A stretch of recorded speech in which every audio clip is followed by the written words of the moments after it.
to be fun, people. Aaron Rodgers was a bad man last night, throwing for 5 touchdowns and 0 interceptions in the Packers' 38-28 win over the Chiefs. It was the 4th time in his career Rodgers threw 5 passing TDs, and he now has gone 16 regular season games at home without throwing an interception.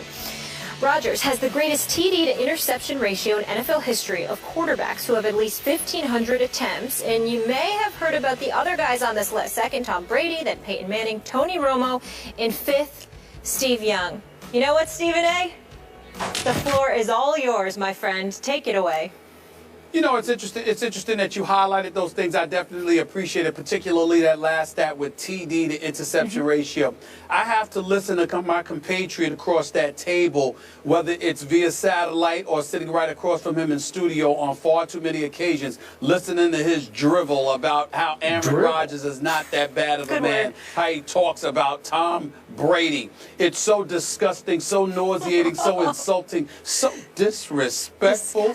I have decided to put Skip Bayless on the spot with a simple question. I believe that Aaron Rodgers will go down, when all is said and done, he will go down as the greatest quarterback in history. Talent-wise. In history? I believe talent-wise. Talent-wise. Certainly not yardage with Peyton Manning, the great fathers of the world, even Tom Brady, people like that. But talent-wise, I believe right now Aaron Rodgers is the best quarterback I have ever seen. With that in mind, Skip, I have a simple question for you. Give me 5. You don't even have, I'm not even talking about the present. I will give you history. The history of the National Football League. Give me 5 quarterbacks right now who you believe is better than Aaron Rodgers talent-wise in history. Okay. I dare you. The floor is yours. We got to define this question, because you threw in the little tricky caveat there about talent-wise. Is it not production?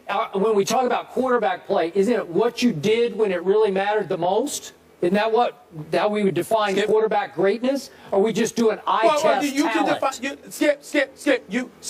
can define, all I'm saying to you is this. You can define it any way you want, devoid of championships. Because Dan Marino never won one, and we all know he's one of the greatest ever.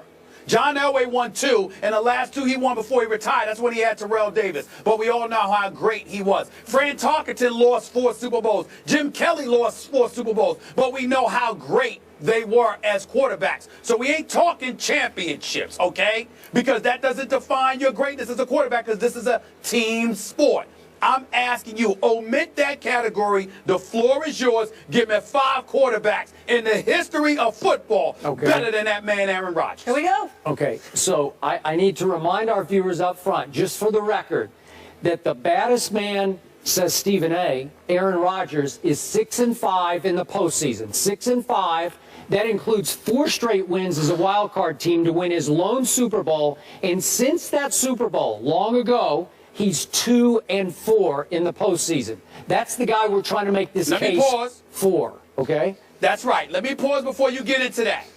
Tom Brady went the last 10 years without a Super Bowl until Darrell Revis arrived last year. Games Keep going. To? Yeah, and he got to the 2 Super Bowls. Okay. Keep going. So right now, just to stay current, obviously I'll take Tom Brady any day of the week, especially on Sunday, over Aaron Rodgers, because Tom Brady is 21-8 in the postseason, and he has 4 rings, 4 Super Bowl rings, and Bill Belichick should drop down on his knees and thank God every night that Tom Brady fell into his lap in 2001.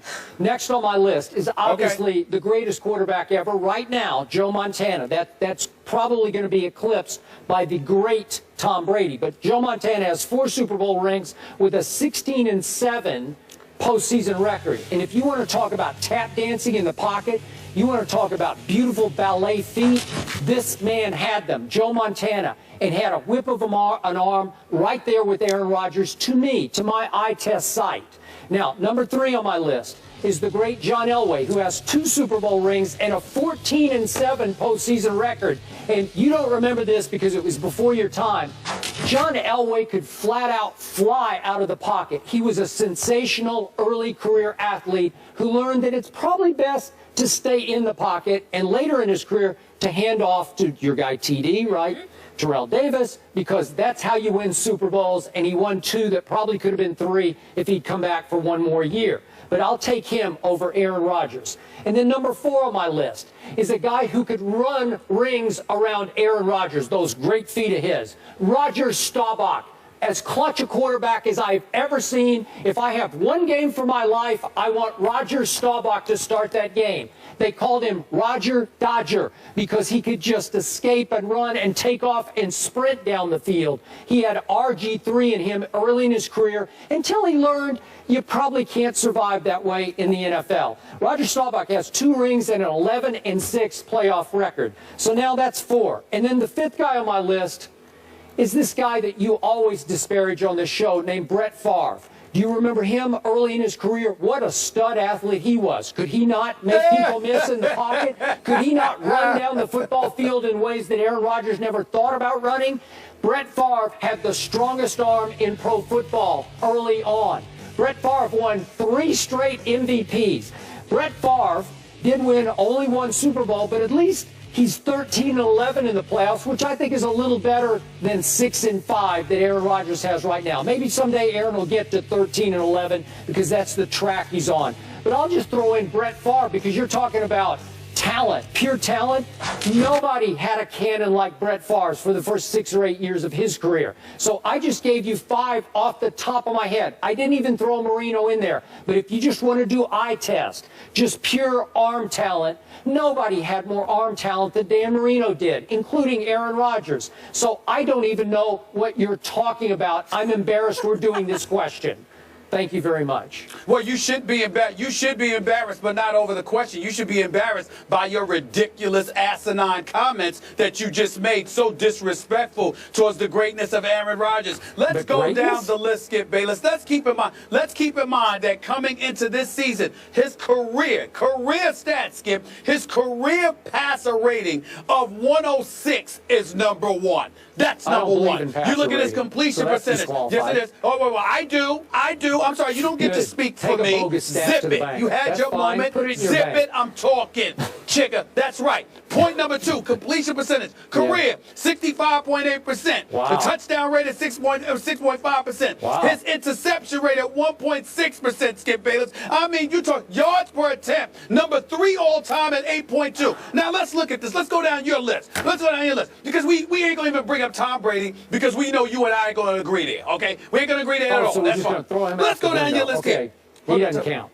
No, I'm saying we disagree because what I'm saying to you is this. Tom Brady's been around longer. He's been starting longer. He's been in the same system. The level of continuity that he has had with Bill Belichick, the way Bill Belichick seems to continuously get no names and make them look great on both sides of the football, I think is a testament to his greatness as a coach. Julian Edelman, a 7th-round former quarterback? That is exactly why you and I disagree right there. That's why I say I ain't going to get it to him, because I said on both sides of the ball, Bill Belichick is the man. You can sit there and say what you want, but you're going to sit there and give Brady all the credit. That's fine. We've argued about that enough. Let's get something fresh.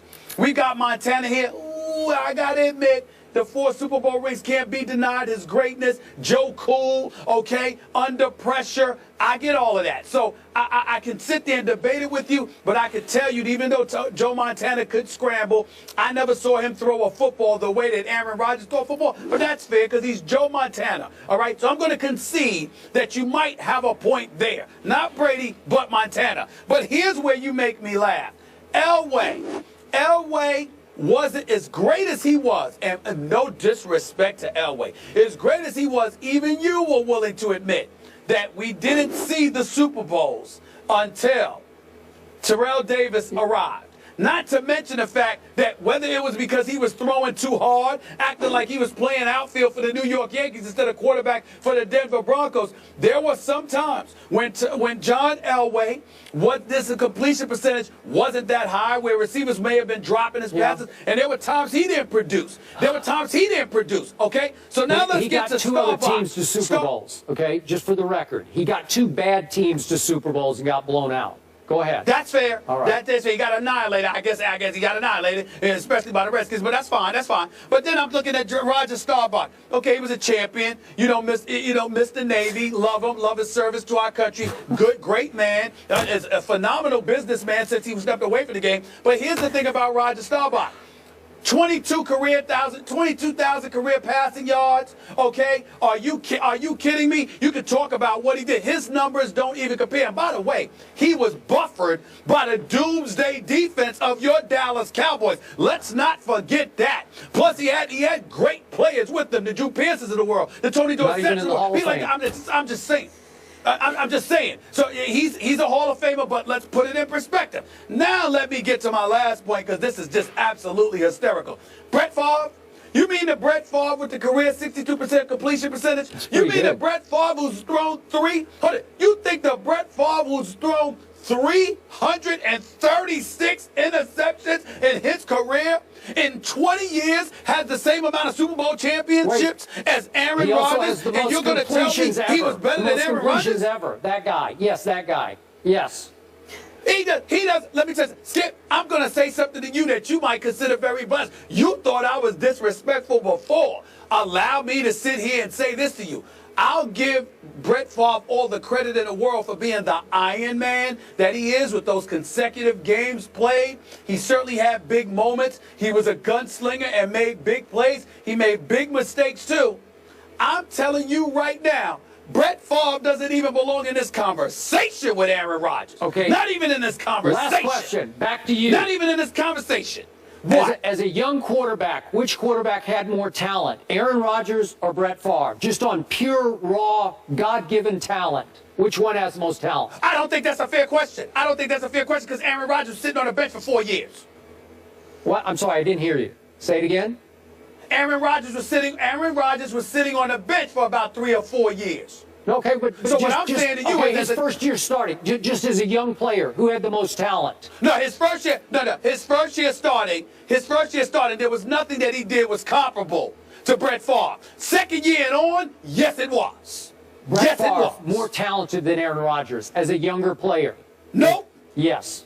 You just said you're going to take Aaron Rodgers' first year. If you're going to take Aaron Rodgers' first year, after that, yeah. At a comparable age, at whatever, 28 years of age. More talent, Brett Favre. Yes. You just don't remember. You're too young. Brett Favre could never throw the ball like this dude. Yes, he could. Oh, I'm not too young. You're talking about too young. You're too young. I'm in college when Brett Favre was playing. We have to go to break. We have to go to break. Stephen A., I appreciate you coming up with this question. This was tremendous. We could do a whole show on this. Just to recap, Skip's 5 quarterbacks better than Rodgers in history: Brady, Montana, Elway, Staubach, and Favre. We asked you guys earlier, we wanted you to weigh in, if Aaron Rodgers is the best quarterback in the NFL, using the hashtag best NFL passer. And here are the results. 65% say yes, agreeing with Stephen A. Skip likes his back against the wall like the Patriots anyway. 35% saying no. Up next.